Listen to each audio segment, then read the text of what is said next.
এর জন্য ঐতিহাসিকদের প্রশ্ন হচ্ছে 570 খ্রিস্টাব্দে একজন ব্যক্তি জন্মগ্রহণ করলেন। আরবের সমস্ত মানুষ সেই মুহাম্মদ সাল্লাল্লাহু আলাইহি ওয়াসাল্লামের আগমনে আনন্দিত ছিল, উৎফুল্ল ছিল।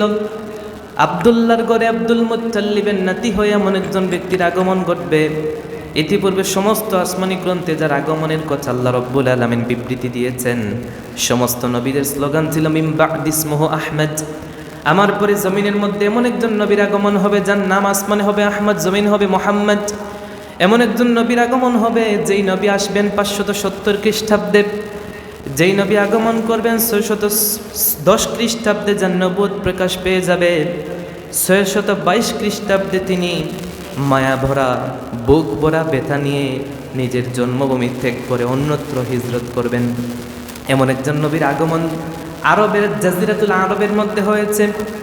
প্রশ্ন হতে পারে, যেই নবী এসেছেন 570 খ্রিস্টাব্দে, যেই নবীর নবুয়ত প্রকাশ পেয়েছে 610 খ্রিস্টাব্দে, যেই নবীর হিজরত হয়েছে 622 খ্রিস্টাব্দে, সেই নবী মদিনাতুল মুনাওয়ারার মধ্যে কেন গিয়েছিলেন? উদ্দেশ্য একটাই ছিল, যেন দিনটা মদিনাবাসীকে সুন্দরভাবে বুঝিয়ে দিতে পারেন।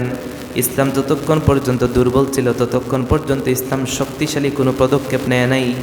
এর জন্য প্রশ্ন হতে পারে, 622 হিজরিতে যখন রসুল 622 খ্রিস্টাব্দে যখন রসুল হিজরত করে মদিনায় গেলেন, তার 2 বছরের মাথায় 624 খ্রিস্টাব্দে আল্লাহর হাবিব সাল্লাল্লাহু আলাইহি ওয়াসাল্লাম কেন যুদ্ধ করেছেন? এতদিন যার হাতের মধ্যে ছিল পবিত্র কোরআন, যিনি পবিত্র কোরআন দ্বারা মানুষকে আহ্বান করেছেন, পবিত্র কোরআন দ্বারা মানুষকে ইসলামের দাওয়াত দিয়েছেন, আরেক হাত শূন্য ছিল। সেই শূন্য হাতের মধ্যে রসুল হঠাৎ তরবারি কেন হাতে নিলেন? রমাদানুল মুবারকের 17ই রমাদান শুক্রবারই দিনে আল্লাহর হাবিব সাল্লাল্লাহু আলাইহি ওয়াসাল্লাম উন্মুক্ত তরবারি হাতের মধ্যে নিলেন। উম্মতে মুহাম্মাদির যে নবী শাফাআত করবেন কিয়ামতের ময়দানে, কঠিন বিভীষিকাময় দিনে, কোনো মানুষ যখন কারো কাছে আশ্রয় পাবে না। কোরআন বলেছে, ওয়ালা তাজিরু ওয়াজিরাতুন উযরা উখরা ওয়া মা কুন্না মুআদ্দিবিনা হাত্তা নাবআসা রাসূলা। যেই দিন কোনো মানুষ কোনো মানুষের কাছ থেকে সহযোগিতা পাওয়ার আশাও করতে পারবে না। রাহমাতুল লিল আলামিন হযরত মুহাম্মদ সাল্লাল্লাহু আলাইহি ওয়াসাল্লাম কেন তিনি তরবারি হাতে নিলেন? ইকামতে দিন প্রতিষ্ঠার কল্পে হক বাতিলের মধ্যে পার্থক্য করার জন্যে। আল্লাহর হাবিব সাল্লাল্লাহু আলাইহি ওয়াসাল্লাম উম্মতে মুহাম্মাদিকে সঠিক দিন বোঝানোর জন্যে, সাবলীল ভাষায় আল্লাহর দিনটা প্রত্যেকের হাতে হাতে পৌঁছে দেওয়ার জন্যে সেই রমাদানুল মুবারকের দ্বিতীয় হিজরির রমাদানুল মুবারকের 17ই রমাদান জুমাবারি দিনে আল্লাহর হাবিব সাল্লাল্লাহু আলাইহি ওয়াসাল্লাম হাতের মধ্যে তিনি উন্মুক্ত তরবারি নিয়েছিলেন। বলেন আল্লাহু আকবার। প্রশ্ন হতে পারে, সামরিক মহান অভিযানের কেন্দ্রবিন্দু কোথায় ছিল? সোনার মদিনা মুনাওয়ারা থেকে সোজা পথে 80 মাইল পশ্চিম দক্ষিণে অবস্থিত যেই জায়গার নাম ব্যক্তি বা এলাকা বা কূপের নামে নামকরণ করা হয়েছিল, যেই নামটা ঐতিহাসিক বদর এর মাঠ নামে ইতিহাসবিদরা লিখে রেখেছেন, সোনার অক্ষরে লেখা আছে। মানুষ সর্বপ্রথম যেই যুদ্ধ সম্পর্কে আলোচনা করে, যেই যুদ্ধ মানুষের অন্তরের মধ্যে নাড়া দেয়, সহিহুল বুখারীর মধ্যে আসহাবে বদরিন নামে একটা হাদিস আল্লাহর হাবিব সাল্লাল্লাহু আলাইহি ওয়াসাল্লাম থেকে ইমাম বুখারী আলাইহির রাহমাত তিনি কোট করেছেন। আসহাবে বদরিন যারা বদরের সাহাবীরা, যারা বদরের ময়দানে তারা যুদ্ধে অংশগ্রহণ করেছিলেন, সেই যুদ্ধের প্রধান সেনাপতি ছিলেন আল্লাহর হাবিব সাল্লাল্লাহু আলাইহি ওয়াসাল্লাম। তার একদিকে যেমন ছিল বিশ্বাস, সত্য ধর্ম, দিন ধর্ম, সঠিক ধর্মের যেমন তার ছিল বিশ্বাস, অন্যদিকে ছিল আল্লাহর পক্ষ থেকে নুসরাত তথা আল্লাহর পক্ষ থেকে সাহায্য। রাসূল কখনো নিজের কাছ থেকে কোনো কিছু প্রকাশ করতেন না, বরং সর্বদা আল্লাহর জন্য অপেক্ষা করতেন। আল্লাহর পক্ষ থেকে সাহায্য আসতো, আল্লাহর পক্ষ থেকে ওহী আসতো, ওহী আসার পরে সাহায্য আসার পরেই আল্লাহর হাবিব সাল্লাল্লাহু আলাইহি ওয়াসাল্লাম তিনি পদক্ষেপ গ্রহণ করতেন। বলেন সুবহানাল্লাহ। সেই বদরের প্রান্তরে যুদ্ধ হয়েছিল, বিজ্ঞান সেটা নিয়ে মাথা নিচু করে দিয়েছে। বদরের যুদ্ধ, এই যুদ্ধ কোনো স্বাভাবিক যুদ্ধ ছিল না, ইসলামের প্রথম যুদ্ধ ছিল।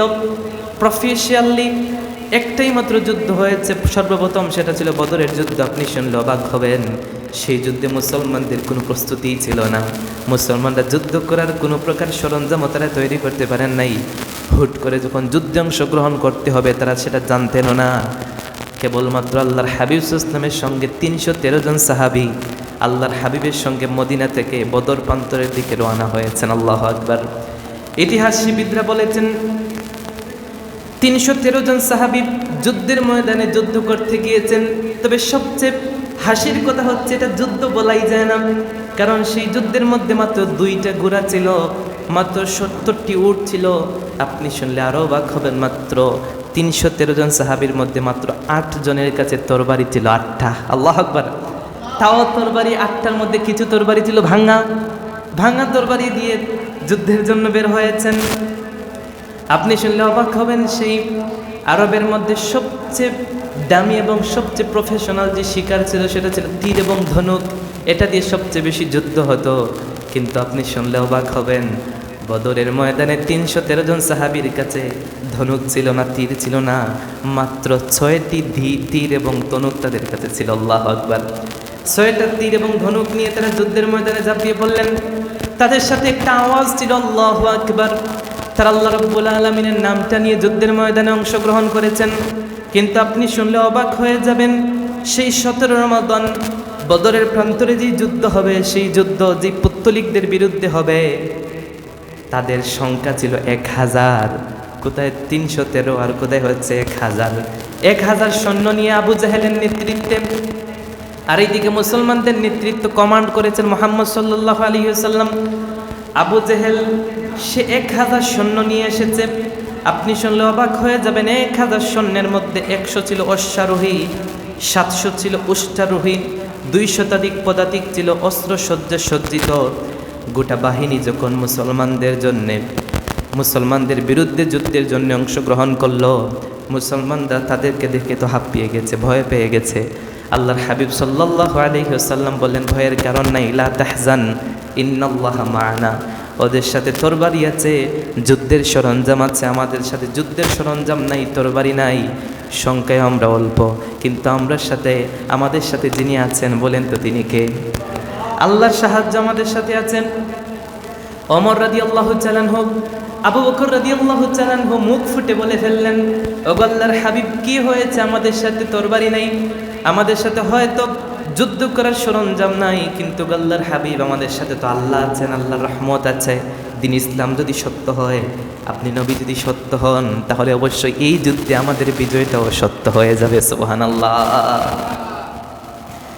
আপনি শুনলে অবাক হয়ে যাবেন, সেই যুদ্ধ হয়েছিল অত্যন্ত স্বাভাবিক একটা প্রক্রিয়া। কিন্তু সেই যুদ্ধের ময়দানে যখন আবু জেহেল দাঁড়িয়েছে, জামেউত তিরমিজির হাদিসের মধ্যে পাওয়া যায়, আবু জেহেল যখন যুদ্ধের ময়দানে গেল, সে আবু জেহেল সে আল্লাহ রাব্বুল আলামিনের কাছে ফরিয়াদ করল, আল্লাহ, আমাদের মধ্য হতে যারা নাকি সম্পর্ক ছিন্ন করে, আত্মীয়তার যারা নাকি মিথ্যার উপর প্রতিষ্ঠিত আছে, আপনি তাদেরকে ধ্বংস করে দিয়েন। আল্লাহু আকবার।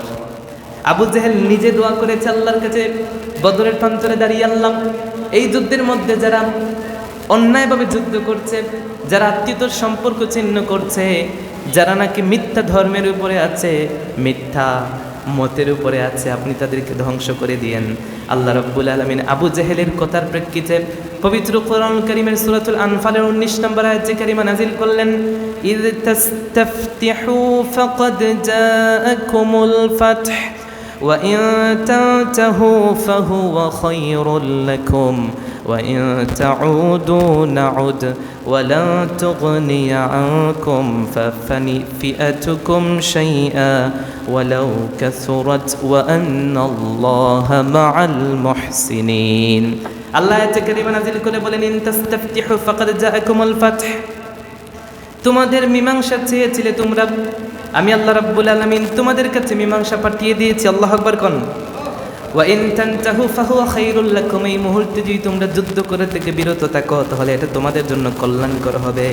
ওয়া ইন তাউদু নাউদ, আর যদি তোমরা পুনরায় আবার যুদ্ধের মধ্যে অংশগ্রহণ করো, মনে রাখবা ফালান তুগনিয়া আনকুম, মনে রাখবা তোমাদের উপর আল্লাহ রাব্বুল আলামিনের পক্ষ থেকে শাস্তি চলে আসবে। আল্লাহ বলছেন, ফিআতুকুম শাইআ ওয়ালাউ কাসুরাত ওয়া আন্নাল্লাহা মাআল মুমিনিন, হয়তো তোমাদের অস্ত্রের সরঞ্জাম বেশি, তোমাদের সাথে যুদ্ধের প্রস্তুতিও বেশি, তোমাদের সৈন্য সংখ্যাও বেশি, ওইদিকে মুসলমানদের অস্ত্রের কোনো সরঞ্জাম নাই, যুদ্ধের সরঞ্জাম নাই, সংখ্যায় মাত্র 313, কিন্তু মনে রাখবা ওয়া আন্নাল্লাহা মাআল মুহসিনিন, স্বয়ং আল্লাহ রাব্বুল আলামিন মুসলমানদের পক্ষে আছেন। সুবহানাল্লাহ। আল্লাহর হাবিব সাল্লাল্লাহু আলাইহি ওয়াসাল্লাম যুদ্ধ করবেন। মুসলিম বাহিনীর সর্বকনিষ্ঠ মুজাহিদ উবায়দা রাদিয়াল্লাহু তাআলা আনহু উতবা ইবনে রাবিয়ার বিরুদ্ধে হামজা রাদিয়াল্লাহু, সর্বকনিষ্ঠ মুজাহিদ উবায়দা উতবা ইবনে রাবিয়ার বিরুদ্ধে গেলেন। আরবের একটা প্রচলন ছিল, যে কোনো যুদ্ধ যখন শুরু হবে, যুদ্ধের শুরুতে একটা মল্লযুদ্ধ হয়, ছোট একটা যুদ্ধ হয়, একজনের সাথে একজন যুদ্ধ করবেন। প্রাথমিক অবস্থায় মুজাহিদ উবায়দা উতবা ইবনে রাবিয়ার সাথে যুদ্ধে গেলেন, হামজা রাদিয়াল্লাহু সাহেবার বিরুদ্ধে গেলেন, আলী রাদিয়াল্লাহু তাআলা আনহু ওয়ালিদ ইবনে উতবার বিরুদ্ধে যুদ্ধ করছেন। প্রত্যেককেই তারা খতম করে দিলেন। সিরাত ইবনে হিশামের 343 পৃষ্ঠার মধ্যে বর্ণনা এসেছে, প্রচণ্ড লেভেলের যুদ্ধ শুরু হয়ে গেল। আল্লাহর হাবিব সাল্লাল্লাহু আলাইহি ওয়াসাল্লাম আল্লাহর কাছে দোয়া করলেন, রব্বুল আলামিন মুসলমানদের এই দল যদি আপনি এই জায়গা নিশ্চিহ্ন করে দেন, আর যদি মুসলমানরা এই জায়গার মধ্যে হেরে যায় রাসূল, আজকের পর থেকে আপনার নাম ধরে ডাকার মতো কোনো মানুষ থাকবে না, কারণ মুসলমানদের সংখ্যা অত্যন্ত অল্প। এই যুদ্ধে যদি মুসলমানরা হেরে যায়, গোটা বিশ্বের কাছে মুসলমানরা মাথা তুলে দাঁড়াতে পারবে না। অতএব আপনার ধর্ম ইসলাম, আপনার পবিত্র কোরআন, আপনার নবী মুহাম্মদ, আপনার মুসলমানদেরকে আজ আপনি নিজে সাহায্য করবেন। আল্লাহ রাব্বুল আলামিন পবিত্র কোরআনুল কারীমে আয়াত নাজিল করলেন।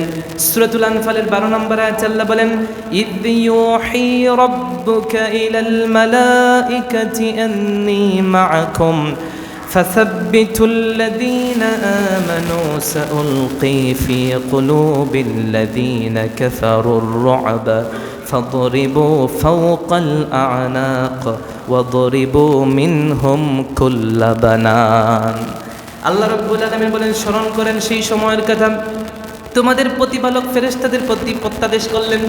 ফেরেশতাদেরকে আল্লাহ রাব্বুল আলামিন ওহী দিলেন, যাও যাও বদরের প্রান্তরে আমার নবী মুহাম্মদ সাল্লাল্লাহু আলাইহি ওয়াসাল্লাম কেবলমাত্র 313 জন সাহাবী নিয়ে 100 সৈন্যের বিরুদ্ধে 1000 সৈন্যের বিরুদ্ধে যুদ্ধের জন্য গিয়েছে।